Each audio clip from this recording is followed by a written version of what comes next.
세상에는 빈부귀천이 존재합니다.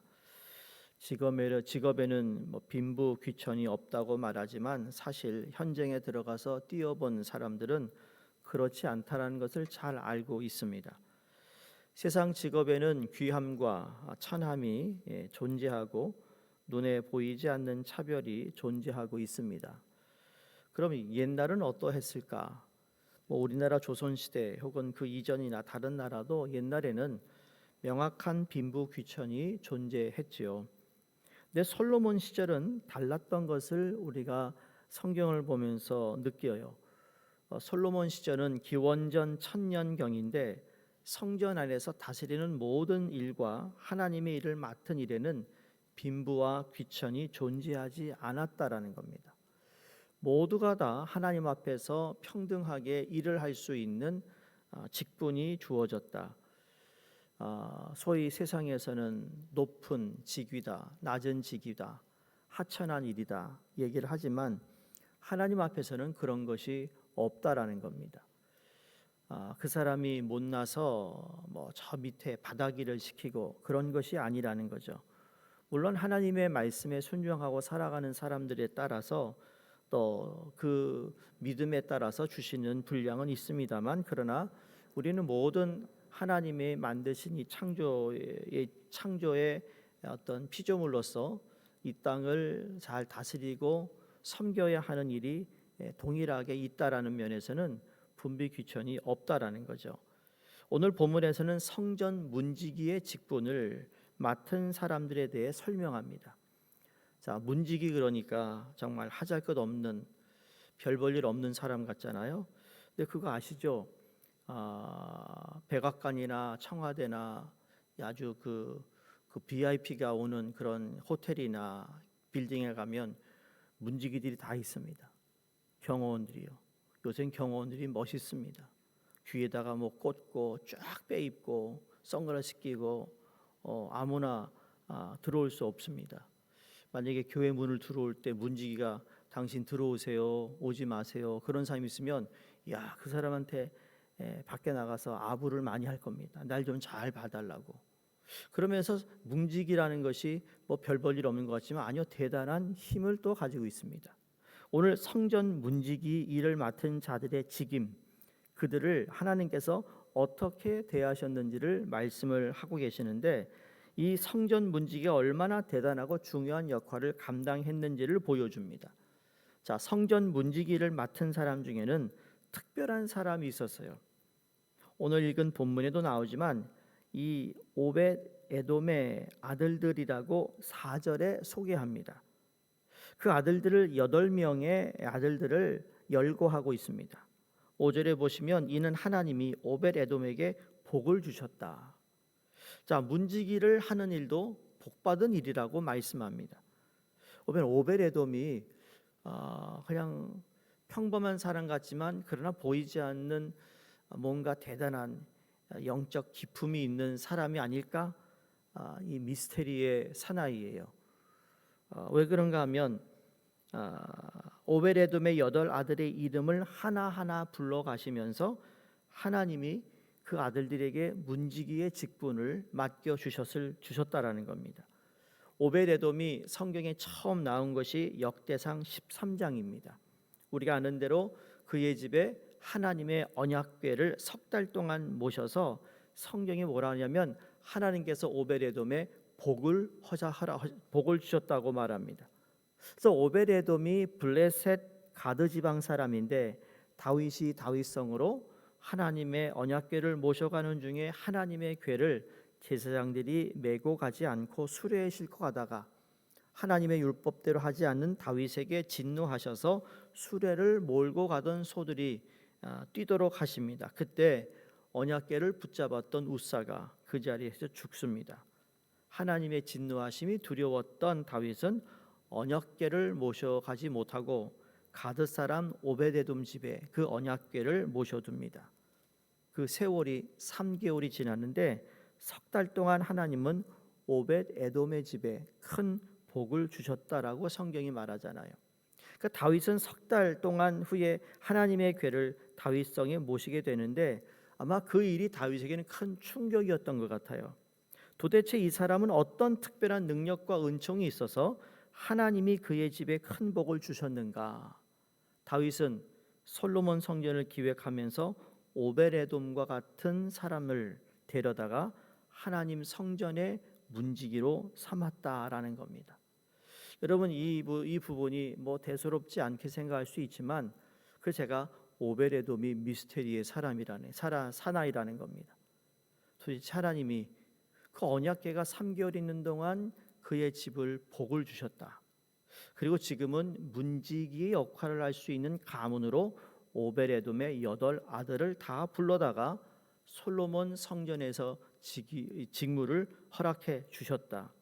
원래 오벳에돔이라는 뜻은 오벳에돔의 신의 예배자란 뜻입니다. 에돔 신의 예배자. 그래서 또 다른 뜻은 에돔의 아들이라는 뜻인데 이름의 뜻을 보아 그는 에돔 신을 섬겨야 했고 그가 살았던 지방으로 보면 블레셋 가드에서 살았기 때문에 블레셋 신을 섬겨야 했을 것입니다. 하지만 여호와의 신앙을 갖게 되었다. 하나님을 잘 섬긴 사람이었고 하나님을 붙들고 살았던 믿음의 사람이 되었다라는 겁니다. 하나님의 성전, 오늘날 예수 그리스도의 몸인 교회에서 우리가 맡은 일들은 우리가 하나님을 믿기에 주어진 직분이라고 믿습니다. 세상에서 일을 잘해서 주어진 직분이 아니라 이 정도면 그래도 하나님을 섬기고 또 신앙생활을 잘 할 수 있기에 더 그 일들을 감당하기 위해 주어진 우리의 직분들이 있다라는 것이죠. 어떻든 출신이 어떠하든 이름의 뜻이 어떠하든 부모가 그에게 어떤 이름을 붙여주었든 간에 지금 현재 그의 신앙에 아무런 문제가 되지 않았다라는 거죠. 하나님 오히려 그를 하나님의 성전에 훌륭한 문지기로 세우셨고 하나님은 그의 8 아들에게 큰 복을 주셨다. 성도님들, 하나님의 언약궤는 하나님의 임재라고 그랬습니다. 그러니까 하나님의 임재가 3달 동안 있었을 때 무슨 일이 벌어졌는지는 알 수 없습니다만 결과는 뭐예요? 그들이 복을 받았다. 우리도 하나님의 임재가 어디에 있을까? 하나님의 임재를 상징하는 십자가를 달고 다닌다든지 하나님의 상징을 상징하는 하나님의 말씀을 늘 그냥 가슴에 품고 다닌다든지 부족처럼 그렇게 생각하는 그게 아니고요. 그것이 하나님의 임재를 의식하고 생각함으로 살아가는데 하나님 앞에서 소위 말하는 코람데오, 하나님 앞에서 내가 어떻게 살아야 하는가라는 것을 늘 깨닫고 있다면, 생각하고 있다면 그 자체가 복받는 인생이 된다는 사실을 우리가 기억했으면 좋겠습니다. 부모로서 누릴 수 있는 가장 큰 복은 뭘까요? 자식들이 하나님에게 사랑받는 것입니다. 다시 말합니다. 부모로서 누릴 수 있는 가장 큰 복은 자식들이 부모를 하나님에게 사랑받는 거예요. 부모로부터 사랑받는 건 당연한 거죠. 하나님에게로 사랑받는 거예요. 그의 아들 8명이 모두 하나님 성전에 봉사하는 자들이 되었다. 하나님은 그들에게 큰 복을 주셨다라는 겁니다. 근데 이뿐만 아니라 그의 자손 62명이 있었는데 모두가 능력이 있는 사람들이라고 오늘 8절에 말합니다. 다 오벳에돔의 자손이라 그들과 그의 아들과 그의 형제들은 다 능력이 있어 그 직무를 잘하는 자이니 오벳에돔에게서 난 자가 62명이며 그의 자손 62명 모두 다 하나님의 성전 안팎을 섬기고 돌보는 자들이 되었습니다. 그러나 그들은 오벳에돔의 덕으로 자리를 연명하는 자들이 아니라 각자가 능력이 있는 사람들이 되었다. 처음에는 자기 아버지의 덕으로 시작을 할 수 있겠지만 그러나 날이 갈수록 각자의 능력이 주어지기 시작했고 받은 능력을 성실하게 잘 감당했다라는 겁니다. 처음은 다 시작이 미약할 수 있어요. 그러나 시간이 가면 갈수록 믿음의 빛, 믿음의 성장, 믿음의 그 큰 일들을 감당할 수 있는 우리의 신앙이 되어야 된다는 겁니다. 근데 우리 알다시피 이 민교회를 보면 시작을 잘했는데 가면 갈수록 기우는 사람들이 있어요. 성도님들 꼭 그래서 그렇게 되면 안 된다는 거 아시죠? 가면 갈수록 더 성장하고 웅장해져야 되는데 시간이 가면 갈수록 더 쪼그라지는 신앙이 있다는 거죠. 그게 얼마나 안타까운지 모릅니다. 그러면 무엇이 잘못했을까? 하나님의 임재, 하나님 앞에서 한때는 잘했는데 지금은 하나님 앞에서 잘 못하고 있다라는 증거가 될 수도 있다라는 거죠. 하나님의 성전의 문지기라 해서 하나님은 그들을 천하게 대하지 않았습니다. 그들을 어떻게 했어요? 하나님이 복을 주셨어요. 또 뭘 주셨어요? 능력 있는 자가 하게 되셨어요. 그러니까 성전에서 찬양하는 찬양대나 또 성전을 섬기는 레위인이나 하나님은 그들을 똑같이 대하시고 복을 주시고 그 자리에서 성실하게 일을 감당하는 자들에게 복을 내려 주셨다라는 겁니다. 우리가 교회에서 어떤 일을 맡았든지 그것은 하나님 보시기에 중요한 것이 아닙니다. 중요한 것은 어떻게 그 일을 성실하게 섬기느냐 또는 그렇지 않느냐에 달려 있습니다. 성실함에 따라서 하나님은 우리 자녀들에게도 복을 주시고 우리 자손들도 함께 하나님의 귀한 은혜를 내려주시는 줄로 믿습니다. 오늘 이 본문에는 26절 성전 문지기만 말씀하고 있지 않습니다. 여기 성전 문지기를 맡았던 사람들을 소개하는데 어디까지 하느냐면 하나님의 성전의 성물 곳간을 맡은 사람도 소개합니다. 26절에서 27절인데요. 우리 함께 보겠습니다. 제가 읽어드립니다. 이 슬로못과 그의 형제는 성물의 모든 곳간을 맡았으니 곧 다윗 왕과 가문의 우두머리와 천부장과 백부장과 군대의 모든 지휘관이 구별하여 드린 성물이라.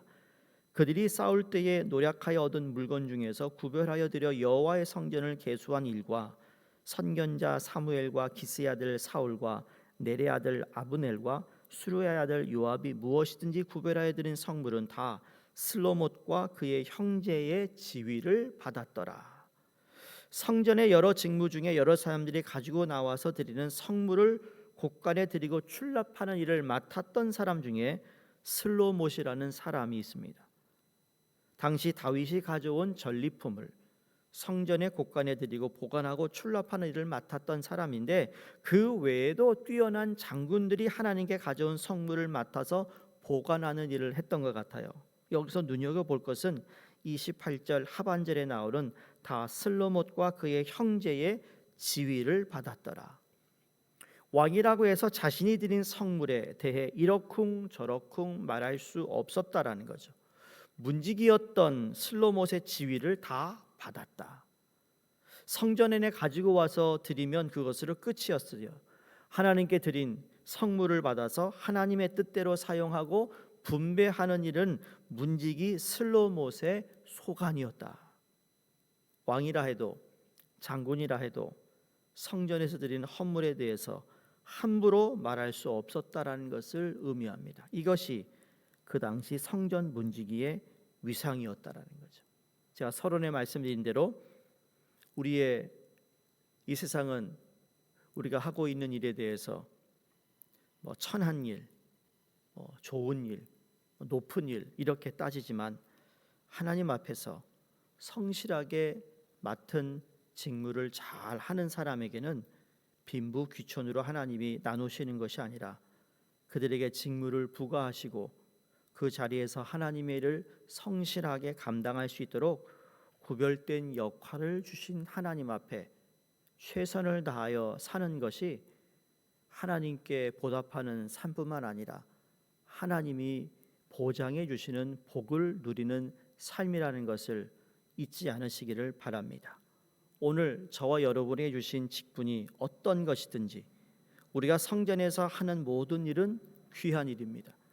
이 귀한 일들을 붙들고 성실하게 일해서 하나님께서 기뻐하시는 칭찬받는 하나님의 사람들, 주의 종들이 되시기를 주의 이름으로 축원드립니다. 기도하겠습니다. 하나님 아버지, 오늘 나에게 하나님께서 허락하신 일 속에서 하나님의 소명을 발견하게 하시고 그 일이 비록 성전 문지기처럼 중심의 일이 아닌 듯해 보일지라도 오히려 그 속에서 하나님과 동행하며 하나님을 깨달아가며 하나님을 그 어디에서보다 더 깊이 경험하는 일이라면 믿음의 사람들이 성전 문지기를 사모함 같이 우리 열악하신 삶의 현장 속에서 함께 하시며 임재하시는 하나님과 동행하는 삶이 되게 해 주시옵소서. 오늘 저희에게 허락하신 교회의 모든 직분 하나님 성실히 잘 감당하기를 원합니다.